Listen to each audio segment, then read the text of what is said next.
எனக்கு ஒரு சிறந்த உதாரணமாக தோன்றியது நம்முடைய சபரிமலையில் இருக்கக்கூடிய ஐயப்பனுக்கு நாம் செல்வோம். இங்க இருக்கிற நிறைய பேர் ஐயப்பனுக்கு போவீங்க. ஆனா ஐயப்பனுக்கு 2 விதமான மனிதர்கள் போவாங்க. ஒரு மனிதர் வந்து ஊரே ஐயப்பனுக்கு மாலை போடுறாங்க, நானும் மாலை போடுறேன் அப்படின்னு ஒரு குரூப் இருப்பாங்க. மாலை போட்டுட்டு எல்லாத்திட்டையும் சொல்லுவாங்க, இல்ல நான் விரதம் இருக்கேன். ஏன் விரதம் இருக்கீங்க? ஏன் தாடியை விட்டுருக்கீங்க? ஏன் ஷேவ் பண்ணீங்க? ஐயப்பன் கோயிலுக்கு போறேன் அப்படின்னு. அப்புறம் ஐயப்பன் கோயிலுக்கு போகும்போது காரில் உட்காந்து பார்த்தீங்கன்னா பாட்டெல்லாம் கேட்டுக்கிட்டு சிப்ஸ் பாக்கெட் எல்லாம் வாங்கி வச்சுக்கிட்டு நம்முடைய ஆன்மீகம் வந்து இந்த அளவுக்கு மாறிவிட்டது என்பதற்காக ஒரு வருத்தத்தோடு பதிவு செய்கின்றேன். அது போல ஒருத்தர். ஆனா அந்த ஐயப்பன் கோயிலுக்கு விரதம் போவதே இந்த 10 குணங்களை உங்களுக்கு அப்பப்போது ஞாபகப்படுத்துவதற்காக, வருடத்திற்கு ஒரு முறை ஞாபகப்படுத்தினா இந்த 10 குணங்களுமே உங்களுடைய வாழ்க்கையில் இருக்கும் என்பதற்காக அதை பார்ப்போம். அதனாலதான் நம்முடைய ஆன்மீகத்துல அந்த ஐயப்பன் கோயிலுக்கு போறது பாத்தீங்கன்னா எல்லாமே நம்முடைய ஆன்மீகத்துல ஒரு நம்பரா வச்சிருப்போம். 48 நாள் விரதம் இருக்க வேண்டும். 2 நெய் தேங்காய் எடுத்திருப்போம். அது யாருக்குமே தெரியாது. 48 காலம் ஏன் விரதம் இருக்கும்? முன்னோர்கள் விரதம் இருந்தாங்க. அதன் பின்பு என்னுடைய தந்தையார் விரதம் இருந்தார். இப்ப நானும் விரதம் இருக்கேன். சரி 48 நாள் ஆச்சு. எதுக்குங்க 2 நெய் தேங்காய்? ஏன் 3 நெய் தேங்காய் இல்ல? அது இல்லைங்க, எல்லாமே 2 நெய் தேங்காய் தான் எடுத்துட்டு போகணும்னு சொல்லியிருக்காங்க. ஏன்னா என்னுடைய சாமியை சொல்லியிருக்காங்க. அதனால 2 நெய் தேங்காய். இப்ப விஞ்ஞானத்துல இப்ப நாம சொல்றோம், இந்த உச்சபட்சமான கலாச்சாரத்தினுடைய மாற்றத்துல விஞ்ஞானம் வந்த பிறகு ஒரு மனிதனுடைய செல், அந்த செல் உங்களுக்கு ஒரு நாளைக்கு நீ உட்கார்ந்து இருக்கும் பொழுது உங்களுடைய செல் அழிந்து கொண்டிருக்கிறது. புது செல் உங்க உடம்புல உருவாயிட்டு இருக்கு. அது 48 நாள் ஒரு மண்டலம் முழுமையாக முடிவடையும் பொழுது உங்க உடம்புல இருக்கக்கூடிய எல்லா செல்லுக்களுமே அழிந்து 48 நாளுக்கு ஒரு முறை புதிய செல்கள் உங்க உடம்புல வருது. 48 டேஸ் ஒரு செல் ரீஜெனரேஷன். அப்ப 48 அந்த மண்டல காலத்திலே ஒரு வேலையை முழுமையாக நாம் செய்யும் பொழுது 48 நாள் அந்த குழந்தைய வந்து இந்த வேலையை நீ செய்யணும். 48 நாள் நீ இந்த கோச்சிங் பண்ணணும். 48 நாள் ஆரம்ப காலத்துல நீ கர்நாடிக் சங்கீதம் கத்துக்கணும். அந்த காலத்துல அப்படித்தான் இருந்துச்சு. எதை செய்தாலும் கூட 48 நாள் தொடர்ந்து செய்ய வேண்டும் என்று. அதனால்தான் கோயில்ல வந்து நம்முடைய சிலையை வைத்து உயிர் கொடுப்பதற்கு 48 நாள் மண்டல பூஜை நடத்துகின்றோம். இந்த 48 என்பது நம்முடைய ஆன்மீகத்துல ஒரு நம்பர். அதனாலதான் ஐயப்பன் கோவிலுக்கு 48 நாள் விரதம் இருந்து உங்களுடைய உடம்பை வருத்தி கொண்டு நீங்கள் ஐயப்பனுக்கு பார்ப்பதற்கு செல்லும் பொழுது நீங்கள் ஒரு புதிய மனிதனாக நீங்கள் உருமாறுகின்றீர்கள் என்பதற்கான ஒரு அர்த்தம். அப்ப இரண்டாவது, சரி எதுக்கு நாம வந்து ஒரு கருப்பு வேட்டி போடுறோம், கருப்பு சட்டை போடுறோம்?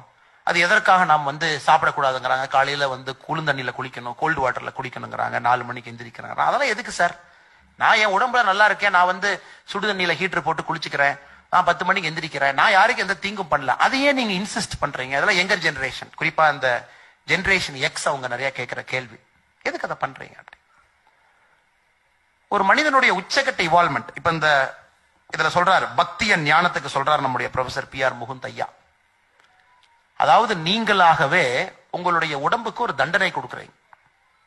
உங்கள் வீட்டுல எங்க எல்லா இடத்துலயும் உணவு இருக்கு, அறுசுவை உணவுகள் இருக்கு, குக் இருக்காங்க, ஆப்பிள் இருக்கு, ஆரஞ்சு இருக்கு. ஆனால் 48 நாட்கள் நீங்க அதை சாப்பிட மாட்டேன் என்று முடிவெடுத்திருக்கின்றீர்கள். பார்த்தீங்கன்னா உடம்புக்கு ஒரு வருத்திக்கிறீங்க. பஞ்சு மெத்தை இருக்கு, ஆனா மெத்தையின் மீது படுக்க மாட்டேன், கீழே பாய போட்டு தரையில தான் படுப்பங்கிறீங்க. பணம் இருக்கு, எந்த மாதிரி நான் செப்பல் வாங்கலாங்கிறீங்க, ஆனா செப்பல் போடாம 48 நாள் நடந்து போவாங்கிறீங்க. இல்ல எங்கிட்ட பெரிய பெரிய பாத்ரூம் இருக்கு, டாய்லெட் இருக்கு, நான் ஹீட்டர் வாங்கிக்கலாங்கிறீங்க. ஆனா 48 நாள் நான் குளிர்தண்ணில குளிச்சு என்னுடைய உடம்புக்கு ஒரு சின்ன ஒரு வருத்தத்தை கொடுத்து உண்மையான ஆன்ம நிலையை நோக்கி என்னுடைய உடம்பை கொண்டு செல்வதற்கு ஒரு பச்சை தண்ணீரிலே குளிப்பேன் நினைக்கிறீங்க. இதெல்லாம் பாத்தீங்கன்னா இருக்கு, ஆனா இல்ல. பக்தியில சொல்றாங்க டிட்டாச்ட் அட்டாச்மெண்ட். எல்லாமே இருக்கு, ஆனா அதுல ஒரு டிட்டாச்மெண்ட். இதை 48 நாட்கள் முழு நேரமாக செய்யும் பொழுது நீங்கள் ஒரு புதிய மனிதனாக மாறி உங்களுடைய அந்த உணர்வு, எண்ணம், அந்த ஆக்ரோஷம், ஈகோ, ஒரு மனிதன் இருக்கக்கூடிய பொறாமை, அதெல்லாம் வெளியே கொப்பளிச்சு 48 நாள் வெளியே தூக்கி போட்டுட்டு 2 நெய் தேங்காய் எடுத்து கட்டிக்கிட்டு கிளம்புறீங்க. 48வது நாள் காலையில சபரிமலையை நோக்கி பம்பையிலேயோ பெருவழி பாதையிலேயோ போகும் பொழுது எதற்கு அந்த 2 நெய் தேங்காய் வேணும்? அந்த 2 நெய் தேங்காயும் கூட உங்களுக்கு உணர்த்துவதற்காக. அந்த தேங்காயை உடைச்சு அதுக்குள்ள நெய்யை ஊத்தி அதை வந்து நீங்க எடுத்துட்டு போகும் பொழுது ஆண்டவன் உங்களுக்கு சொல்லுகின்றான், உன்னுடைய உடம்பு என்பது ஒரு சரீரம். அன்னமய கோஷா பேசும்பொழுது அவங்க சொன்னாங்க, சரீரான ஒரு வார்த்தையை பயன்படுத்தினாங்க. உன்னுடைய உடம்பு என்பது எந்த நேரத்திலும் கூட சுக்குநூறாக உடையப்பட்டு தூக்கி எறியக்கூடிய ஒரு பொருள். அதற்காகத்தான் அந்த தேங்காய். அந்த தேங்காவை ஐயப்பனை பார்ப்பதற்கு முன்னால் சுக்குநூறாக உடைத்து விட்டு நீ 12ஆம் படியில் ஏற வேண்டும் என்பதற்காக அந்த தேங்காவை கொண்டு போறேன். ஏன்னா உடம்பை பிரதிபலிக்கிறது.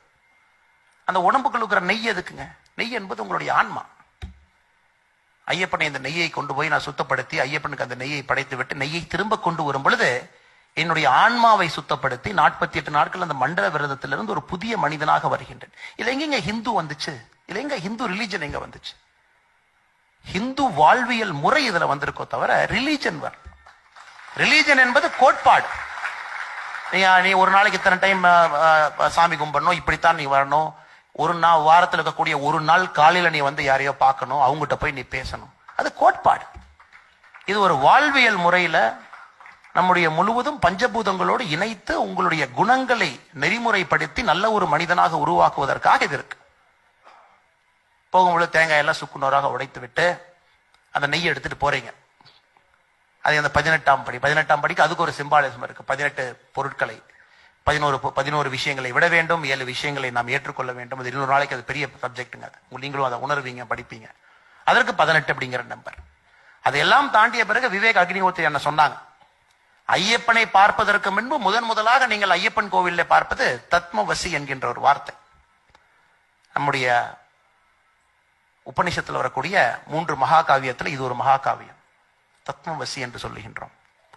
தத்மவசி என்றால் நீ யார் என்று நினைக்கின்றாயோ நீதான் அது என்கின்ற ஒரு அர்த்தம். இது வந்து நம்முடைய பிலாசபிக்கல் தாட், நம்முடைய சித்தாந்தத்தில் உச்சகட்ட சித்தாந்தம். உன்னையே கடவுளாக பார்த்து கொள்வதற்கு உரிமை கொடுக்கக்கூடிய ஒரு சித்தாந்தம் இந்து வாழ்வியல் முறை. நீ என்ன ஆக வேண்டும் என்று நினைக்கின்றாயோ நீ இது ஆகிவிட்டாய். பகவத்கீதையில ஐயா சொல்லியிருக்காங்க இந்த புத்தகத்தில். தத்மவசி. அந்த தத்மவசி அப்படிங்கிற வார்த்தையை பார்த்துட்டு கொடிக்கம்பத்துல சரியாக அது பதிந்திருக்கும். கொடிக்கம்பத்திற்கு பின்பு அதை பார்த்து விட்டு ஐயப்பனை பார்க்கும் பொழுது ஐயப்பன் என்ன சொல்லுகின்றான், உன்னை பார்ப்பதற்காக நான் இங்கே காத்திருக்கின்றோனோ தவிர என்னை பார்ப்பதற்காக நீ வரவில்லை. காரணம், என்னை பார்ப்பதற்கு கடவுளாக நீ வந்திருக்கின்றாய். 48 நாள் மாறிட்ட, மண்டலத்து விரதத்தை முடிச்சாச்சு, உடம்புல இருக்கக்கூடிய செல் எல்லாம் மாறிடுச்சு, மில்லியன்ஸ் ஆஃப் செல்ஸ், புது செல். உன்னுடைய காமம், கோபம், ஆக்ரோஷம் எல்லாத்தையும் விட்டுட்ட, எனக்காக நீ விரதம் இருந்து நடந்து வந்திருக்கிற. அப்ப நீ கடவுள். உன்னை பார்ப்பதற்காக இந்த சபரிமலையிலே அந்த ஐயப்பன் காத்திருக்கின்றான் ஒரு வேடனாக என்பது பொருள். அது இந்த இந்து வாழ்வியல் முறை. அதை காலகாலமாக பண்டை காலமாக அதை கொண்டு வந்து அது சரியாக இருக்கும் வரை நம்முடைய குணங்கள் என்பது சரியாக இருந்துச்சு.